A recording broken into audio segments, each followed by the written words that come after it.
Hello, everybody. It's RMJ Movie Reviews Incorporated, back again. Today I'm going to be talking about... Let me fix this up a little bit. There we go. Today what I'm going to be talking about is, and I promise you all, I am going to have a movie review coming up. Special idea I just came up with out the blue the other day. Since Black History Month is going to be coming up, I've decided that I'm going to do a string of like classic black films, at least classic within the black community, from like the 80s and the 90s. And I'm going to review all those films. We're going to discuss them. And I'm going to mix in some brand new films too. But today I want to talk about the Expendables 3. And, the Expendables franchise that was created by Sylvester Stallone. The Expendables films were,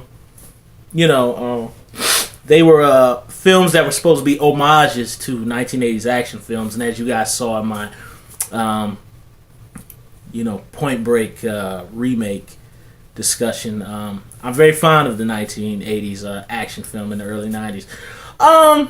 My basic thoughts on Expendables 3 is I've been disappointed by two films already. The Expendable 1 and Expendables 2, they're okay films, but they're absolutely nothing to write home about. I want to be excited for Expendables 3. I really, really want it to be like stuff like The Last Boy Scout or the first three Die Hard films or the Lethal Weapon films or Total Recall. 48 Hours, Commando. I really want it to be like those films. But in my heart, I know it's not going to be.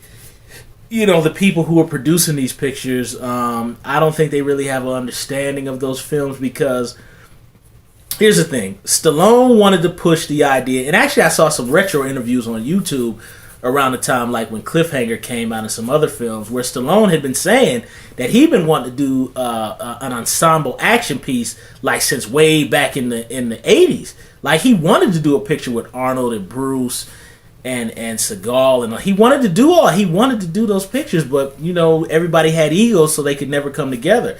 And then that brought us to the first Expendables film, which from what Stallone said on TV, it was an $80 million movie, so it was considered a low-budget picture. I mean, $80 million to me and to you, it's like extraordinary, but apparently for a film, that's low budget.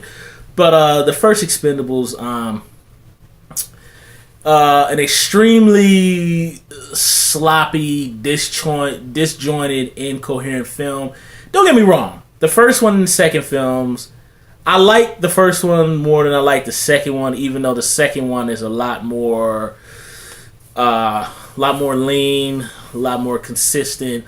It's a prettier movie. The structure is better. But I like the first one better because the first one really is closer to the 1980s action film than I feel the second film is. The first one feels very down and dirty and raw and gritty. My problem with it is I can really tell that Stallone was overwhelmed. And in the movie, you can watch it. It feels like they were making it up as they went along.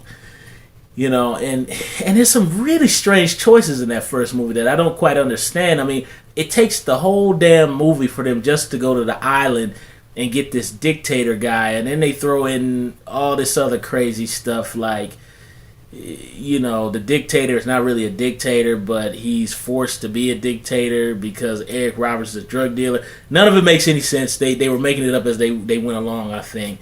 And there's all this shaky cam stuff that action films weren't shot like that in the 80s. They were shot very flatly. The camera sat there and people just did their thing. And I don't understand why Stallone made those choices. I can only assume he made that choice because of the Bourne films, with all that shaky cam and stuff, and then the Michael Bay stuff. There's two things that I really do like about that first Expendables movie. I like that in that first film, I do think that it shows the physical abilities of the cast. Jet Li gets to show off, although it's not filmed in a way that you can clearly see his moves. Dolph Lundgren gets to show that he's that he knows, karate and he has fighting skills for real. although again not filmed very well, and Dolph should have been in more of the movie. Um, Randy Couture gets to show off some really good, like, just body slams and ground and pound type of stuff. Jason Statham, although he's not a fighter, but he gets to show off some fighting skills. Stallone, we know, is not a fighter. He's an actor, but he still gets to do his athletic thing. And Terry Crews gets to, just be athletic, So that's what I think is the strength of that first film, is that it really shows off the talent's athletic ability of what they can do, and that's what I liked about that first film. The scene with the fighter plane where Jason Statham is on the front of the nose and they shoot down at the pier, that is awesome. It's an exciting sequence. Why the first film didn't have more sequences like that, I can only assume it was because of the budget and time, and Stallone was writing, directing, and acting, which anybody who makes films knows that is a astronomical, overwhelming task, and you gotta be on your A game because filmmaking takes a lot of time. It's hard work, And the finale in that tunnel where it's just like a giant Royal Rumble. Jet Li is fighting, Jason Statham, Stone Cold. I mean, everybody is just getting busy in there, man. Body slams, broken arms, people getting shot 25 times. I mean, it's crazy. That airplane sequence and that finale in that tunnel of the first Expendables. I mean, if the whole Expendables movie could have been like those two sequences, the Expendables movie, the first one would have been, it would have been great. But Stallone made just weird choices on that film. I couldn't figure out why the girlfriend was in there. That whole sequence where Jason Statham goes back and beats him up, just totally stupid. The girlfriend could have been cut out the movie. They should have just went on the mission right from the beginning of the damn movie, but they keep going back. But I can only say it's probably because of budget. But that's my problem with the first Expendables, is that the movie, it should be a fast-paced, exciting action film, and really it just kind of plods along. And really those two action sequences, and then there's a cool little fight where Jason Statham and Stallone are on the island, which is kind of cool, even though there's a lot of CGI blood, and I hate that shit, and I know real action fans do too. That's my problem. The first film just feels like Stallone was overwhelmed. I don't know what he was thinking. He was trying to make gritty action picture, then drama, then this, then that. They were making the whole damn thing up as they went along, and if it would have just been more like the Royal Rumble scene and the fighter plane sequence, it would have been a more consistent picture. My problem with the second one is that they overkilled on the comedy, and again, neither one of these movies is action packed. They plod along, and I don't understand that. They just and then in the second film, what kills me is that all the athletic ability that all the cast showed off in the first one, they don't do in the second one. So Dolph doesn't get any good hand-to-hand fight sequences. Jet Li gets one, but he takes off early in the picture. Jason Statham gets a really short fight scene. Randy Couture doesn't even get to show any UFC skills. I mean, the fight between Stallone and Van Damme is just like, really? This is the best you guys could have came up with. And my thing is, if these guys are still going to be their age and do it, they better give me what I used to see from them back in the day, even though they're old. Because if your old ass is going to get up there and do the fight scene, you better give me something good, And I'm not hating. I mean, Van Damme is the highlight of that picture. I mean, his performance, his actual acting, he knocks it out the park in that picture, man. Van Damme, his acting has come a long way, and he steals that movie. I do like that the cinematography is better. It's very well shot. That opening action sequence is very good. I can't necessarily say that I thought it was exciting. It wasn't an adrenaline rush, but I thought it was very well shot. Moved at a good pace. It was cool, but it kind of, as one person I saw on IMDb, it kind of just seemed like they blew their wad too early. You know what I mean? Because the rest of the movie, there's this big whole gap where nothing happens until Chuck Norris shows up for this BS cameo.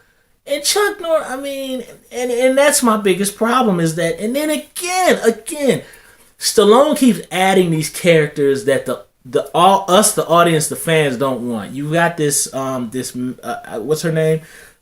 Ming, I can't remember. On you, I think I can't remember the girl's name, but the pretty little Asian girl.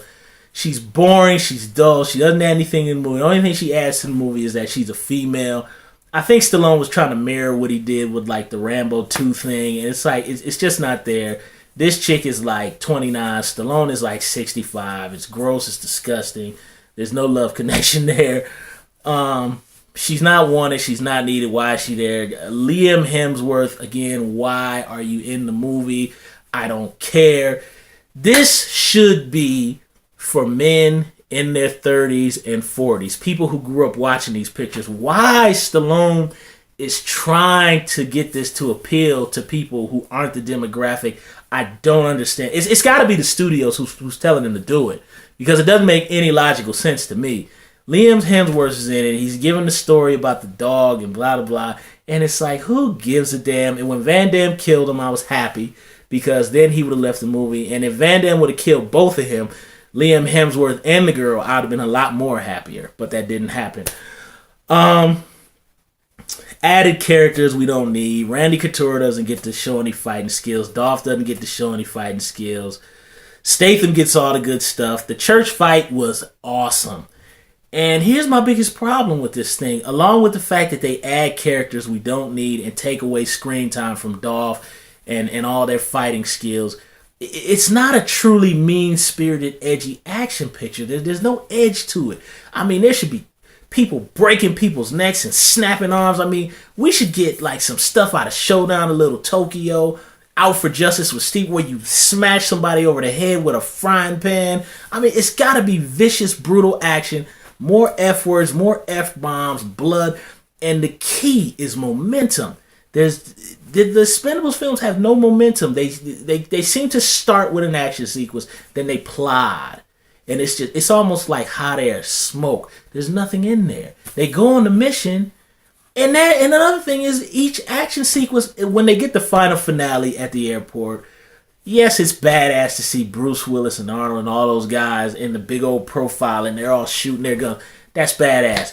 But the action sequences don't feel unique. It just feels like people just shooting everywhere. They don't feel unique. They don't feel different from one another. And it's not exciting. They're not raw, hardcore action pictures.